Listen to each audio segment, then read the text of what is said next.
Going back now to our top story, and that's, of course, the situation in Nagorno-Karabakh. We can bring in Ruben Vardanyan, a former State Minister of the enclave. Thank you very much for joining us here on France 24 today. What is the situation on the ground where you are? Because yesterday we saw those images of people getting onto those trucks, worried, confusion reigning supreme. What's the situation today? Thank you. The situation is very bad.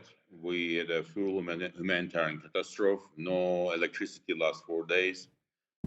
Tens of thousands of people live in street, in airport, because they left their homes. The kids cannot get normal food, no heating, no fuel. And also people in a big depression after 32 years living independent and building their own country. Now it's all destroyed and people very worried about their future. Azerbaijan says it's sending food convoys and fuel to Nagorno-Karabakh. Can you confirm that? I cannot confirm. And by the way, you need to realize that 10 months already we are in the full blockade, and it's a couple trucks will not help. It was every day 400 trucks was come and left Artsakh before, and now a couple of cars it just will help a little bit because we have 120,000 people, 30,000 kids. It's a lot of people injured, a lot of people lost, and we cannot find it. That's why it's a couple of trucks. It's just a couple for nothing. Okay. What can you tell us about the population and yourself? Do you feel abandoned by officials in Yerevan? I feel abandoned by officials of Yerevan and the world also. I think you, and I will be very straightforward, all international leaders use the double standards, and they're accepting with the country with the no democracy, autocratic regime, who've been managed by one family 44 years, who their own nationality people have no human rights, now needs to provide some rights and some security for the people of other nationality, with which when they were 30 years war, and a lot of people was killed and died during this war. How are you joking? Are you joking about this is the normal? But who will provide the security and any human rights for people? Never people being part of Azerbaijan. Nobody speaks. Most 99% don't speak as Azeris. Again, how you see this process can become more peaceful if the one of the heroes of Azerbaijan, the person who killed the officer in Budapest when he was asleep, and this is and become hero again. People don't realize. I think you're playing game, and this is dirty game against the 20,000 people, and it's the Armenian government and all international big players who just think, "Oh, don't worry, everything will be normal. You can live. Is okay." Sir, it's Doug Herbert in the studio. After the last war, 2020, Russian peacekeepers came in, truce brokered, mediated by Moscow. Our reports suggest that those Russian peacekeepers did little or nothing when Azerbaijan launched this military offensive. Can you confirm that? And if they did nothing, what's the reason they just stood by? I know you ask them, but yeah, it's a peacekeeper tried to help humanitarian help, but they didn't try to stop the war. By the way, we've been killed also. 6 or 8 of them have been killed by Azerbaijan army also.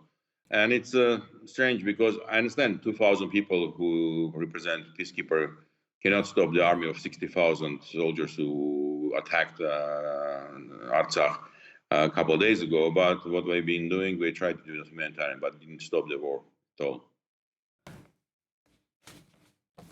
In the aftermath of this military operation, which Azerbaijan launched this week, they say they've been claiming it as a success. Can we now assume that Azerbaijan is in control in all of Nagorno-Karabakh? Yes, they have full control, and it was part of the agreement. But they lost a lot of troops also. It was a big fight, and I can just say how I respect and admire people who give their lives from Artsakh side, and it was 10 times bigger army against the small army of Artsakh, but they fight like heroes. And just needs to know we lost a lot, but other side lost much more people. And I just want to inform everybody in the world what this was really heroic fight for their own homeland people in Artsakh, and I respect and admire them. Under the ceasefire agreement, which was reached on Wednesday, Armenian separatists agreed to lay down their weapons and hand them over to Azerbaijan. Given that, who is going to ensure the security of the ethnic Armenian population, considering the Russian peacekeepers aren't doing enough?